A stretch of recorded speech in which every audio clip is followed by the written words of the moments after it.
90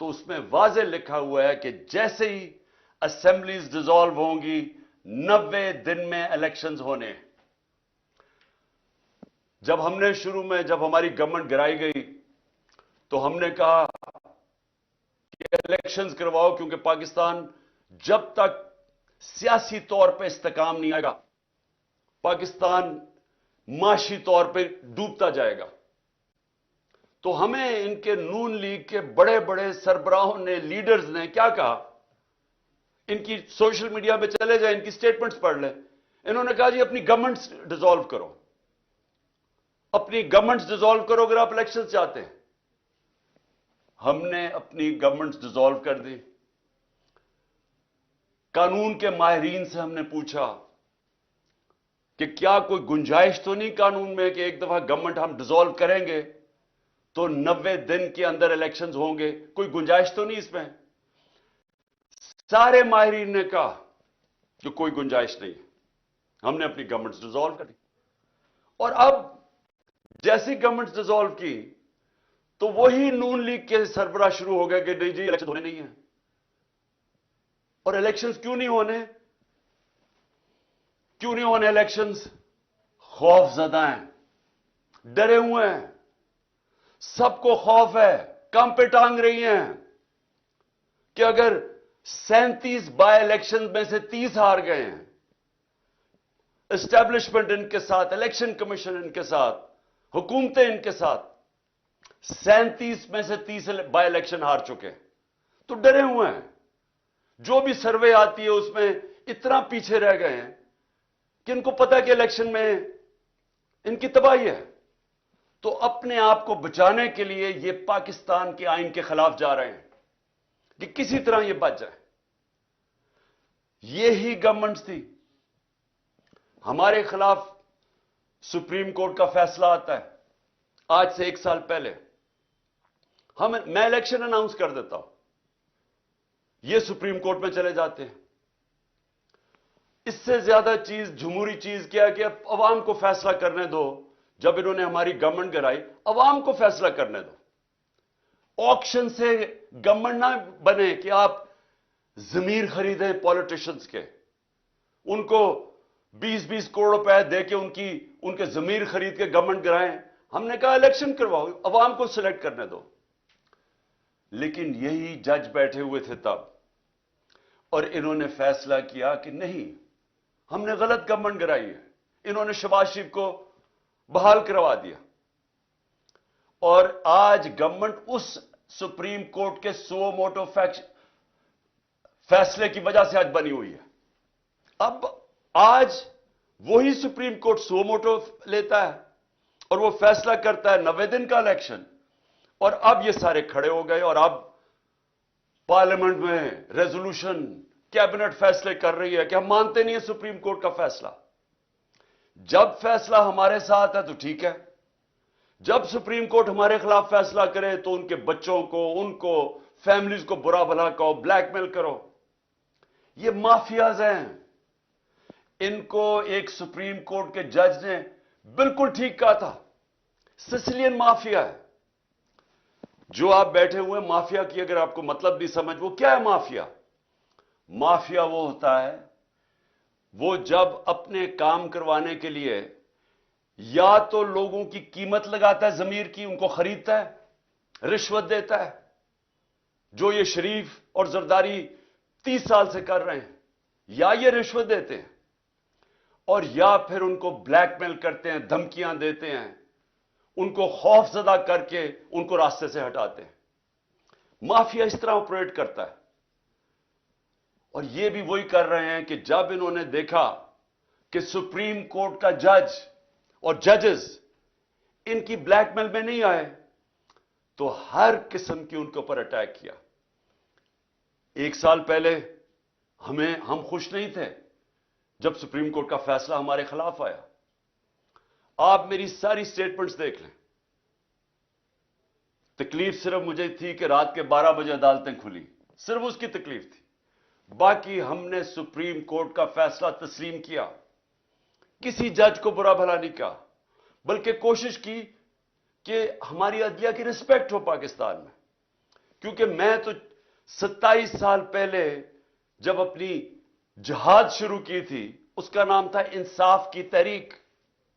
اس کا مطلب ہے رول آف لا، قانون کی حکمرانی. یہ 27 سال پہلے شروع کی تھی. جس طرح میں نے شروع میں کہا، میری زندگی کا تجربہ تھا کہ جب تک ہمارے ملک میں انصاف کا نظام، قانون کی حکمرانی نہیں آتی، ہم اسی طرح ہی ہاتھ پھیلائے ہوئے دنیا کے سامنے پھرتے رہیں گے. میں ایک بار بار مثال دیتا ہوں، میں پھر سے آپ کو دینا چاہتا ہوں کہ دیکھیں، انصاف پہلے، خوشحالی بعد میں.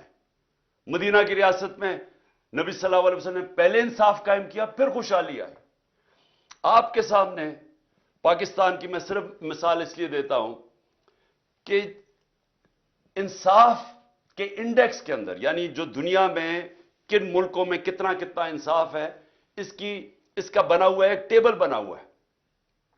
دنیا میں سب سے زیادہ جس ملک میں انصاف ہے، رول آف لا ہے، وہ ہے ڈنمارک. ڈنمارک 140 ملکوں میں نمبر 1 ہے. پاکستان 140 ملکوں میں 129 نمبر پہ ہے. وہی ڈنمارک، اس ڈنمارک کے اندر اوسط آمدنی، یعنی ایک ایوریج آمدنی اس ملک میں وہ کتنی ہے؟ $66,600. پاکستان میں اوسط آمدنی $1,600 پہ ہے. ہمارے پاس وسائل مقابلہ ہی نہیں آپ کر سکتے ڈنمارک کے مقابلے میں جو ہمارے ملک میں وسائل ہیں. لیکن ادھر دیکھیں خوشحالی اور ہمارا حال دیکھیں. تو اس پاکستان کے اندر یہ جو سپریم کورٹ کا فیصلہ آیا، یہ اس لیے خوشائن ہے کہ ہم اس طرف جا رہے ہیں، قانون کی حکمرانی کی طرف. اور یہ جو مافیا ہے یہ اب پوری طرح کھڑا ہوا ہے کہ نہیں جی، کیونکہ فیصلہ ہمیں پسند نہیں ہے، کیونکہ الیکشنز میں ہمیں شکست ہوگی، لہذا ہم آئین کے خلاف جانے کے لیے تیار ہیں، لیکن ہم سپریم کورٹ کا فیصلہ نہیں مانیں گے، ہم آئین پہ نہیں چلیں گے. اور والدین ان کے باہر بیٹھے ہوئے ہیں، یعنی کہ دونوں کے والد، ایک دبئی میں ہے، ایک لندن میں بیٹھا ہوا ہے، مفرور، سزا یافتہ، جھوٹ بول کے پاکستان سے گیا کہ میں علاج کروانے جا رہا ہوں. جو پرائم منسٹر ہے اس نے کوئی ایفیڈیوٹ دے کے گیا supreme court, Lahore high court میں کہ جی علاج سے کے بعد واپس آ جائے گا، وہ بھی جھوٹ نکلا. وہ بیٹھ کے ملک کے فیصلے کر رہے ہیں. یہ 30 سال سے یہ جو دو لوگ، جو دو خاندان کے سربراہ ہیں جو اس ملک کے فیصلے کر رہے ہیں، میں سب سے پہلے یہ پوچھتا ہوں کہ ان کا پاکستان میں سٹیک کیا ہے؟ یعنی ان کو کتنی پاکستان کی درد ہے؟ جب تھوڑی سی مشکل پڑتی ہے باہر بھاگ جاتے ہیں، جب اپوزیشن میں ہوتے ہیں باہر بھاگ جاتے ہیں. وہ جب جیل میں جانے لگا نواز شریف دونوں دفعہ ڈیل کر کے باہر بھاگ گیا. اور اب باہر بیٹھ کے یہ فیصلے کر رہے ہیں کہ سپریم کورٹ کا کون سا فیصلہ یہ مانیں گے اور کون سا نہیں مانیں گے. اور یہ ساری قوم دیکھ رہی ہے. ان بچے پھٹے ہوئے اپنے، وہ بچوں کو یہاں بٹھایا ہوا ہے جنہوں نے زندگی میں 1 گھنٹہ کام نہیں کیا، جن کو کوئی تجربہ ہی نہیں ہے سوائے یہ کہ وہ کہتے ہیں جی ہم باپ نے ہمیں اجازت دیا کہ ہم اب پاکستان میں سٹیٹمنٹس دیتے رہیں. وہ جو جس طرح کی سٹیٹمنٹس دے رہے ہیں، ایک کہتے ہیں جی مارشل لا لگ جائے گا، مارشل لا لگ جائے گا، مارشل لا لگ جائے گا. وہ جو آج کہہ رہے ہیں مارشل لا لگ جائے گا، جس کے اوپر سیاست کر رہا ہے، جس نانے کے اوپر سیاست کر رہا ہے، وہ مارشل لا کی وجہ سے تو اس کو پھانسی ہوئی ہے. اور مارشل لا جو چاہتے ہیں مارشل لا لگے، ان کو پاکستان کی کوئی فکر نہیں ہے. یہ اور دوسرا جو لندن میں بیٹھا ہے، ان کا کوئی سٹیک پاکستان میں نہیں ہے. ان کا مقصد ایک ہے کہ کسی طرح ان کا جو این آر او انہوں نے لیا ہے، جو انہوں نے چوری کی 30 سال سے دولت بنائی ہے، وہ کسی طرح بچ جائے. ان کا انٹرسٹ وہ بچانا ہے. پہلے این آر او کیسے لینا ہے اور پھر این آر او کو بچانا کیسے ہے. ان کا سٹیک یعنی کہ اس میں پاکستان کو کیا نقصان ہوتا ہے؟ مارشل لا لگ جاتا ہے یا پاکستان کا آئین تباہ ہوتا ہے یا پاکستان کی سارے نظام تباہ کر دیتے ہیں تاکہ پاکستان کی پارلیمنٹ کی حیثیت ختم ہو جاتی ہے. جب اپوزیشن ہی نہیں ہے تو پارلیمنٹ کی تو حیثیت ختم ہو گئی. پاکستان کا ایف آئی اے جو ادارے ہیں, ایف آئی اے ہے, نیب ہے, وہ ختم کر دی ہیں کیونکہ ان کو اپنے آدمی بٹھا کے تو ان سے غلط کام کروا رہے ہیں. اپنا بنایا ہوا نیب کا ہیڈ وہ کہتا ہے کہ میں ان کے غلط کام کرنے کے لیے نہیں تیار. ان کا اپنا آدمی تھا, وہ چھوڑ گیا ہے. وہ پولیس والے اوپر وہ بٹھا دیے جس نے اسلام آباد کا جو آئی جی ہے, اس کو سزا ہونے والی تھی سیف سٹی کے اوپر لاہور میں جو اس نے پیسے چوری کیے تھے, اس کو بٹھا کے آئی جی بنا دیا.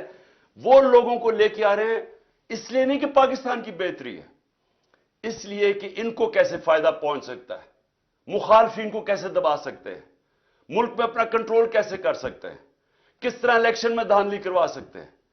کوئی اور پاکستان کا انٹرسٹ نہیں ہے. پاکستان کو تو انٹرسٹ ہے کہ ادارے مضبوط ہو. یہ ادارے اس لیے کمزور کرتے ہیں کہ کمزور اداروں سے یہ فائدہ اٹھاتے ہیں تاکہ کوئی پکڑ نہ سکے ان کو. ایف آئی اے کو جس میں شہباز شریف کا 16 ارب کا کیس تھا وہ ختم کر دیے. وہ جو سارے گواہ تھے, 4 گواہ مر چکے ہیں, انویسٹیگیٹر مر چکا ہے, ڈاکٹر رضوان. تو ان کو پاکستان سے انٹرسٹ نہیں ہے.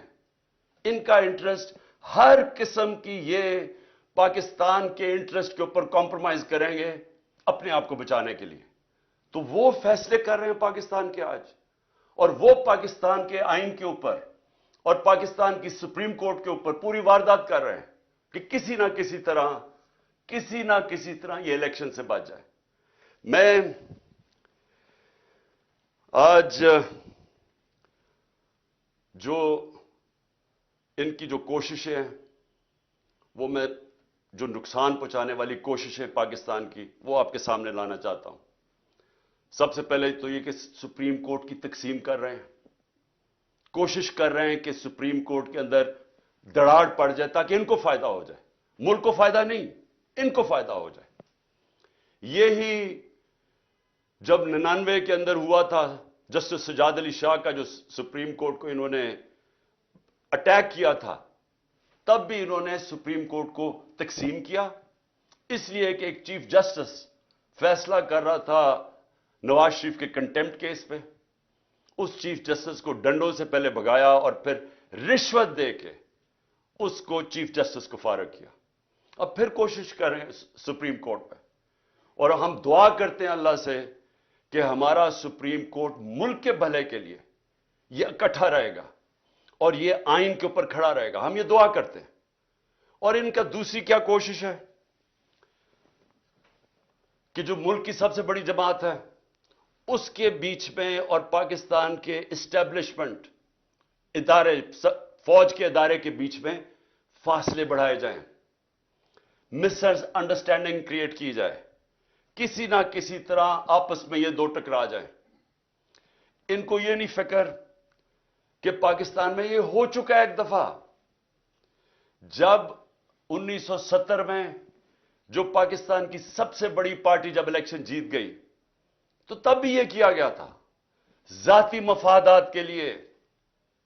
وہ سب سے بڑی پارٹی کو فوج کے ساتھ ٹکرا دیا ان لوگوں نے جنہوں نے ذاتی فائدے اپنا سوچا تھا, اور پاکستان ٹوٹ گیا تھا.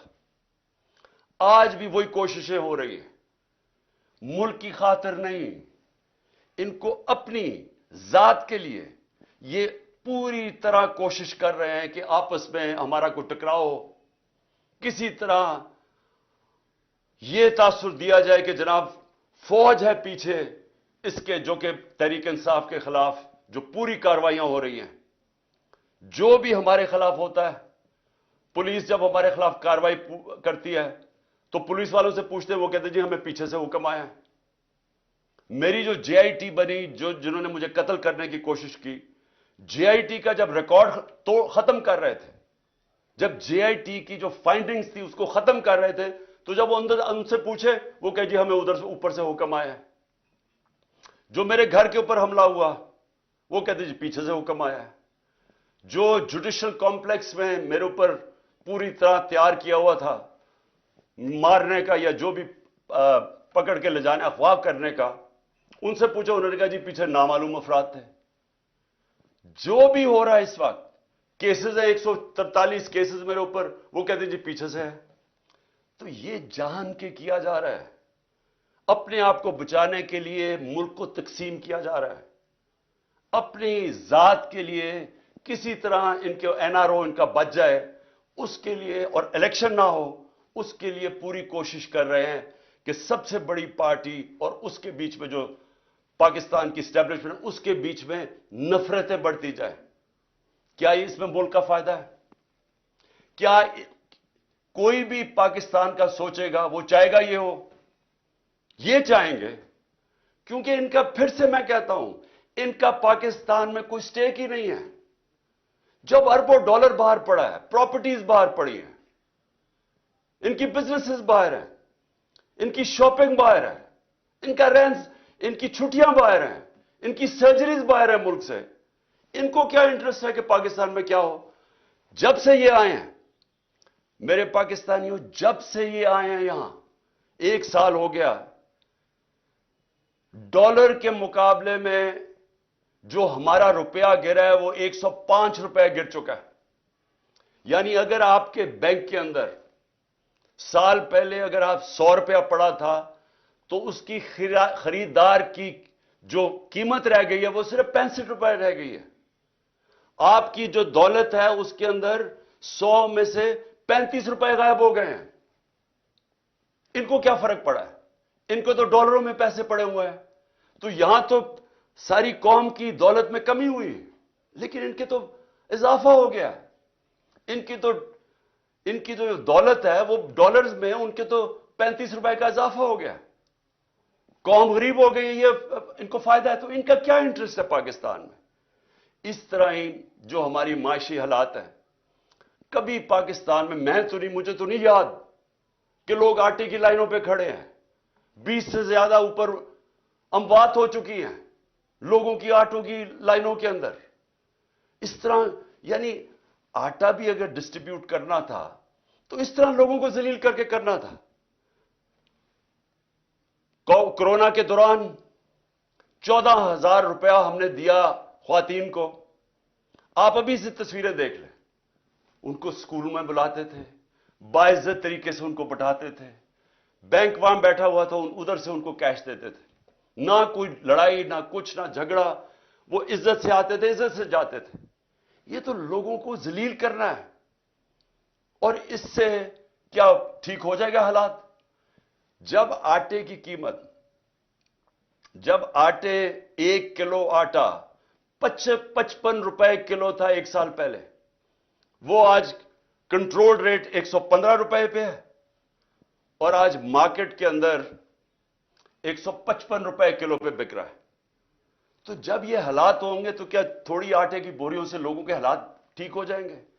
کیا جو تنخواہ دار طبقہ ہے, کیا جو تنخواہ دار طبقہ ہے پاکستان کا, جن کی جو مہینے کی تنخواہ تھی, پہلے بھی مشکل حالات تھے, ہمارے دور میں بھی مشکل اس لیے تھے کہ دنیا کے اندر ایک کرائسس آیا ہوا تھا جو کرونا کی وجہ سے, لیکن اس کے باوجود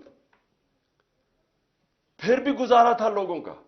لیکن جو یہ اب ہمارے زمانے میں مہنگائی 12% تھی, آج 36% ہے, 3 گنا زیادہ مہنگائی ہے. تو جو تنخواہ دار طبقہ وہ تو تباہ ہو گیا, اور آگے کوئی ہوپ بھی نہیں ہے.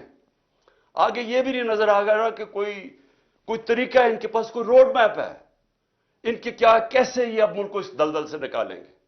اور اسی لیے میں اپنی اسٹیبلشمنٹ کو بھی کہتا ہوں کہ مجھے یہ بتا دیں کہ اکتوبر کے یہ جو الیکشنز جا رہے ہیں اس میں پاکستان کا کیا فائدہ ہے. یعنی پاکستان کو اگر اکتوبر تک الیکشن ڈیلے کرتے ہیں تو کیا ان کے پاس روڈ میپ ہے جو ملک کے حالات بہتر ہو جائیں گے؟ آج کہتے ہیں جی ہمارے پاس پیسہ نہیں ہے الیکشن کروانے کا, تو دن بدن معاشی حالات تو بگڑ رہے ہیں, تو اکتوبر میں کدھر سے پیسہ آئے گا؟ آج کہتے ہیں جی ہماری سیکیورٹی اتنی اچھی نہیں ہے, تو اکتوبر میں سیکیورٹی کیسے اچھی ہو جائے گی؟ میرے پاکستانیوں, یہ سمجھ جائیں کہ جو آج حالات ہیں, جب تک الیکشنز نہیں ہوں گے یہ حالات مزید بگڑتے جائیں گے. الیکشنز کیوں ضروری ہیں؟ الیکشن سے سیاسی استحکام آتا ہے. الیکشن سے جب یہ پتا چلتا ہے کہ 5 سال تک گورنمنٹ آ گئی ہے تو اس کے اوپر اعتماد آ جاتا ہے. لوگ اگر سرمایہ کاری کرنی ہے تو وہ تب کریں گے جب ان کو نظر آئے کہ 5 سال تک ابھی گورنمنٹ بیٹھی ہے, پالیسیز یہ رہیں گی. لیکن اگر ان کو اعتماد ہی نہیں ہے, ان کو یہ نہیں پتا کہ اگلے مہینے کیا ہونا ہے, 3 مہینے کے بعد, 6 مہینے کے بعد کیا ہونا ہے, اکتوبر کے بعد کیا ہونا ہے, تو کون پیسہ, کیا سرمایہ کاری اندر پاکستان یا باہر سے کون کرے گا؟ تو یہ تو ایک بند گلی کے اندر پاکستان کو لے کے جا رہے ہیں, اور صرف اپنے مفادات کے لیے, الیکشن سے بھاگنے کے لیے. تو میں آخر میں اپنی ساری قوم کو آج یہ پیغام دینا چاہتا ہوں. دیکھیں, اگر یہ آئین سے پیچھے ہٹے, اور یہ جو ابھی ہمیں ان کے نظر آ رہی ہے ان کی نیت, الیکشنز نہ کروانے کے لیے انہوں نے کوئی بھی کوشش کی, سپریم کورٹ کے فیصلے کے خلاف گئے, آئین کے خلاف گئے. ساری قوم کو میں آج کہہ رہا ہوں کہ ہم سب نکلیں گے. ابھی سے آپ اپنی تیاری کریں, کیونکہ اب اگر ہم نہ نکلے تو اور چھوڑے, اللہ معاف نہیں کرے گا ہمیں, کیونکہ اوپر والے کا حکم ہے کہ حق اور انصاف کے لیے کھڑے ہو. اللہ کا حکم ہے کہ آپ کے ملک میں انصاف ہوگا تو آزاد ہوں گے. دیکھیں, آزادی کیوں, آزادی کے لیے جب انسان جدوجہد کرتا ہے اور وہ اس کی جان چلی جاتی ہے تو اس کو شہید کہتے ہیں. پیغمبروں کے بعد سب سے بڑا رتبہ شہید کا ہے. تو کتنی بڑی اللہ نے ہمارے پہ فرض کیا ہوا ہے کہ آپ انصاف کے لیے, اپنی آزادی کے لیے جدوجہد کریں, اور ہماری بہتری کے لیے اس نے کہا ہے. ہم اگر یہ جو ناانصافی کرنے جا رہے ہیں, اور یہ جو کوشش کر رہے ہیں کہ دھمکیاں دے کے کسی نہ کسی طرح, سازشیں کر کے کسی نہ کسی طرح الیکشن سے نکلیں, اور اگر ہم نے ان کو کامیاب ہونے دیا تو نہ اللہ معاف کرے گا, نہ تاریخ ہمیں معاف کرے گی, نہ آپ کی آنے والی نسلیں آپ کو معاف کریں گی.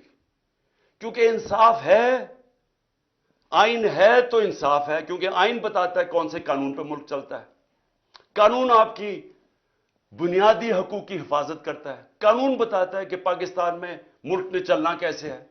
تو جب اگر آئین ہی نہیں ہے تو پھر تو جنگل کا قانون ہے. پھر تو طاقتور فیصلہ کرے گا کہ کون سی آئین کی شک اس نے ماننی ہے اور کون سی اس نے مسترد کرنی ہے. پھر تو طاقتور کا قانون ہو گیا جو کہ جنگل کا قانون ہے. اس لیے میرے پاکستانیوں, آپ نے میری کال کی انتظار کرنی ہے. انہوں نے اگر آئین کے اوپر نہ چلے, میں آج آپ کو سب کو کہہ رہا ہوں, یہ آپ سب پہ فرض ہے. میں اپنے نوجوانوں کو کہہ رہا ہوں, میں اپنی خواتین کو کہہ رہا ہوں, میں اپنے بزرگوں کو کہہ رہا ہوں, میں اپنے بچوں کو کہہ رہا ہوں کہ جب تک آپ نے اپنے انصاف اور آزادی کے لیے جدوجہد نہ کی, ہمارے ملک کا کوئی مستقبل نہیں ہے. میں انشاءاللہ پوری آخر تک اپنے ملک کے آئین کے ساتھ کھڑا رہوں گا, کیونکہ میں پھر سے بتاؤں, میری جہاد آج سے 27 سال پہلے تھی انصاف کے لیے. اور میں آپ کو یہ بتا دوں کہ اس ملک کا صرف اب مستقبل ایک راستے پہ, صاف اور شفاف الیکشن ہو, ایک حکومت عوام کے مینڈیٹ سے آئے, عوام کے مینڈیٹ سے آ کے پھر وہ اصلاحات کرے جو ابھی تک پاکستان میں نہیں ہوئی. کیسے جوڈیشل ریفارمز ہوں, governance reforms, civil service reforms, ہماری گورنمنٹ کارپوریشن جو اتنا نقصان کر رہی ہیں ان کو ریفارم کریں, ہم رول آف لا قائم کریں, ہم سب کو طاقتور کو قانون کے نیچے لے کے آئیں. یہ سب سے بڑی ریفارم ہے. ہم ہر ریفارم کریں کہ ایک ملک میں لیول پلئنگ فیلڈ ہو, انصاف کے سامنے سب ایک برابر ہوں. اور میں آپ کو یقین دلاتا ہوں کہ اسی کے بعد پاکستان اٹھے گا. اور وہ اٹھے گا کیسے؟ سب سے پہلے بیرون ملک پاکستان میں سرمایہ کاری کریں گے. 1 کروڑ بیرون ملک پاکستانی ہے. جو ان کے پاس ڈالرز ہیں, سارے پاکستان میں کم ڈالرز ہیں 22-23 کروڑ لوگوں کے, جو صرف 1 کروڑ لوگوں کے پاس ڈالرز ہیں. وہ لوگ وہ جیسے پاکستان میں انویسٹمنٹ کریں گے, جس وقت وہ پاکستان میں انویسٹمنٹ شروع کریں گے, ہمارا یہ ڈالر کا مسئلہ حل ہو جائے گا. ہم جو اس وقت سارا وقت کبھی کہاں پیسے مانگتے پھر رہے ہیں, یہ مسئلہ تب حل ہوگا جب اپنا پہلے ہم ملک کا نظام ٹھیک کریں اور اس کے بعد ایک وہ ماحول بنائیں جس میں سرمایہ کاری ہو. اور وہ سرمایہ کاری کے ماحول کے اندر جو سب سے پہلے اس ملک میں سرمایہ کرے گا وہ بیرون ملک پاکستانی ہے. پھر باہر سے سرمایہ کاری ہوگی. ہندوستان اور چائنا یہ دونوں جب ان کی جب ترقی شروع ہوئی تھی تو سب سے پہلے انہوں نے ماحول بنایا تھا کہ ان کے اپنے لوگ جو باہر بیٹھے ہوئے تھے, ہندوستان سے لوگ باہر, جو چائنا سے لوگ باہر پہلے انہوں نے اپنے ملک میں سرمایہ کاری کی تھی, پھر دنیا سے سرمایہ کار آئے تھے.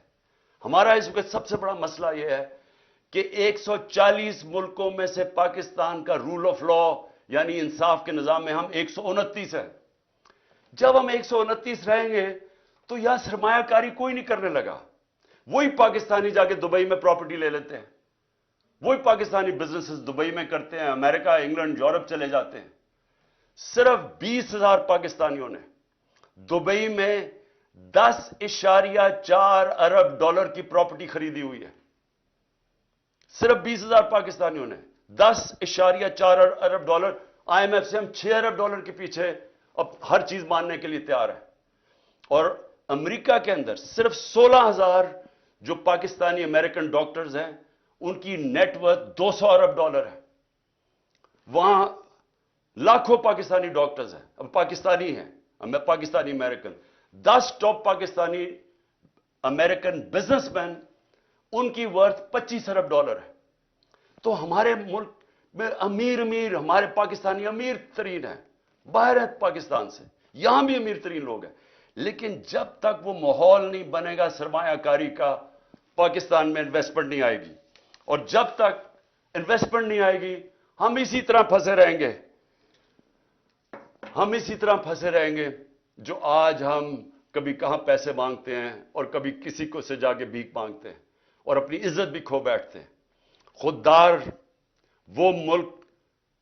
وہ خوددار ملک جو کہ علامہ اقبال کی سوچ تھی, جو قائد اعظم ہمارے خوددار لیڈر تھے, وہ بنانے کے لیے سب سے پہلا قدم رول آف لا ہے, قانون کی حکمرانی ہے. میں آخر میں یہ آپ کو بتا دوں کہ ہم سب الیکشن کی تیاری کر رہے ہیں. ہم نے اپنی الیکشن کی تیاری شروع کر دی ہے. کل سے میں جتنے بھی اپنے آہستہ آہستہ سب جو ٹکٹ کے ایسپیرنٹس ہیں, جو کینڈیڈیٹس ہیں, ان کے کل سے میں انٹرویو شروع کرنے لگا ہوں. اور انشاءاللہ 10 دنوں تک میں پورے ٹکٹس فائنلائز کر لوں گا, کیونکہ ہم پوری الیکشن کی تیاری کر رہے ہیں. اور اپنی قوم کو بھی میں کہتا ہوں آپ نے بھی پورا الیکشن کی تیاری کرنی ہے.